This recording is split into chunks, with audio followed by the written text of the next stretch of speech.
whatever the government does, it always gets it wrong. This is the first truth about government. And so is it with Bikeboys of Parasnath. Mizo is a right-wing thinker with considerably modest Indian cultural values.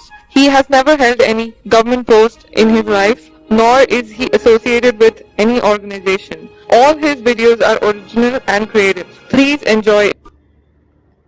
Hello, I'm Mizo. Today we are going on a trip to Parasnath, and unexpectedly I saw that how stupid the government can be. In this case, the state government of Jharkhand.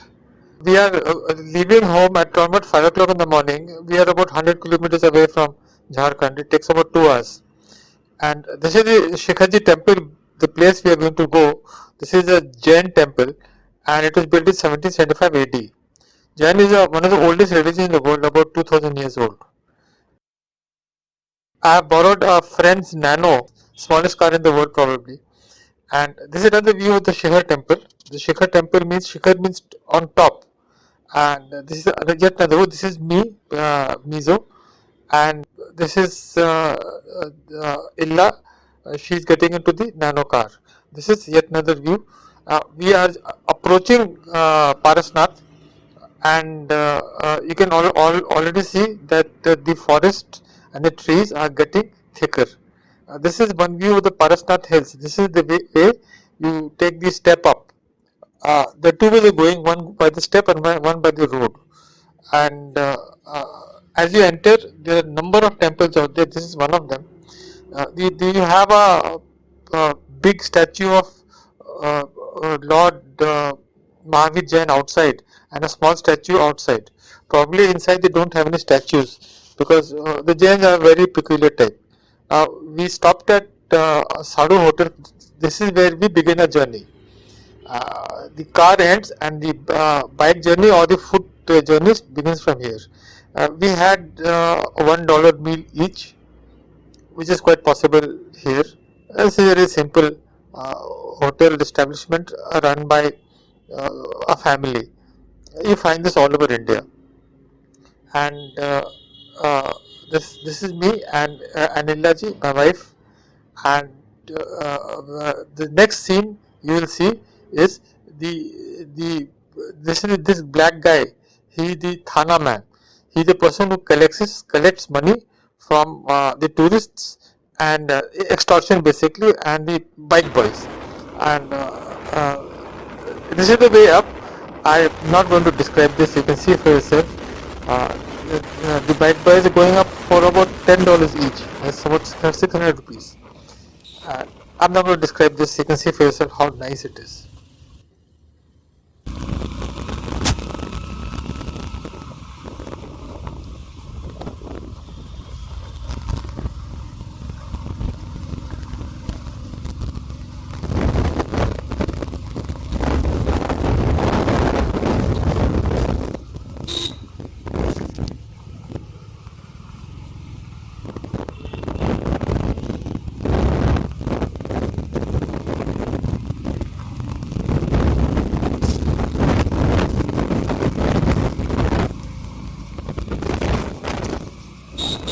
The road we are traveling on right now, this road was built about 100 years ago, and it was finally remade to actually this was a terrorist belt. This actually had Maoist terrorists here, and they created such a problem that they had to build this road, and the paramilitary forces are very much active here. Now they have been pushed back about 10 years ago, and this place is very safe. And you can see the forest from both sides has actually grown into the road. These bike boys are very skilled at taking up 100cc bikes up this place. And near the end of the journey, it takes about 40 minutes to cover 11 kilometers. Now this is the scene of Parasnath halfway up, and this is Illa and me.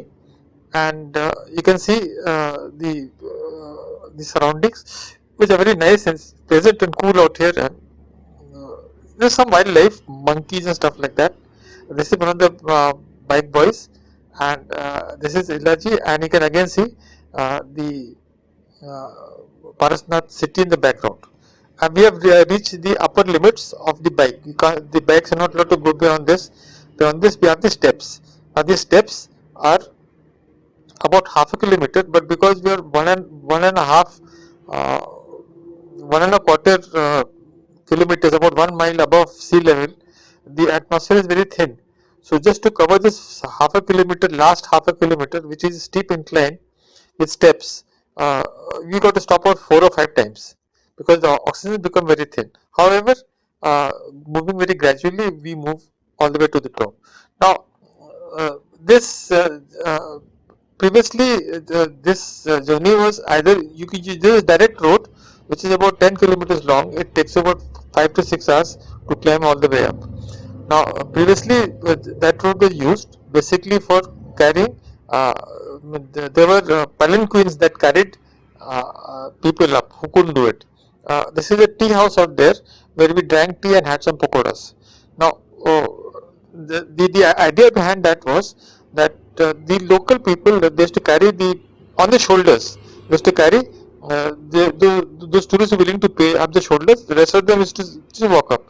This is actually a pilgrim spot, and these people create a lot of ruckus. This is a helipad. You can see that for the upper class there is no problem. They come by helipad. Now, these in the distance there are small temples you can see. Probably they have been disused or rarely used. They don't have the facilities, although you can see the road going up. Now, these they are called doliwalas. The doliwalas, this is the inside of the temple, and there aren't any statues inside the temple. There are no idols inside the temple. Only a footprint. You touch the footprint to get your blessings. Now, these doliwalas, they are the people who created the ruckus, and they stopped it. And the bike boys are basically illegal. This is what the stupidity of the government is. That the most attractive parts of the visit are going up this hill by bike, and that has been banned by the government. This is what politics is all about. This is the stupidity of government. And there are about 100 people. They nevertheless fly. They pay up the local thana walas.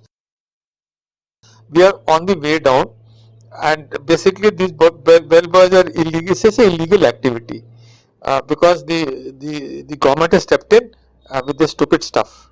So governments always get things wrong, and during the season these people actually transporting thousands of people up and thousands of people down.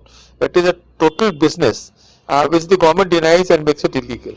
Thanks for listening in, guys. This is Mizu signing off.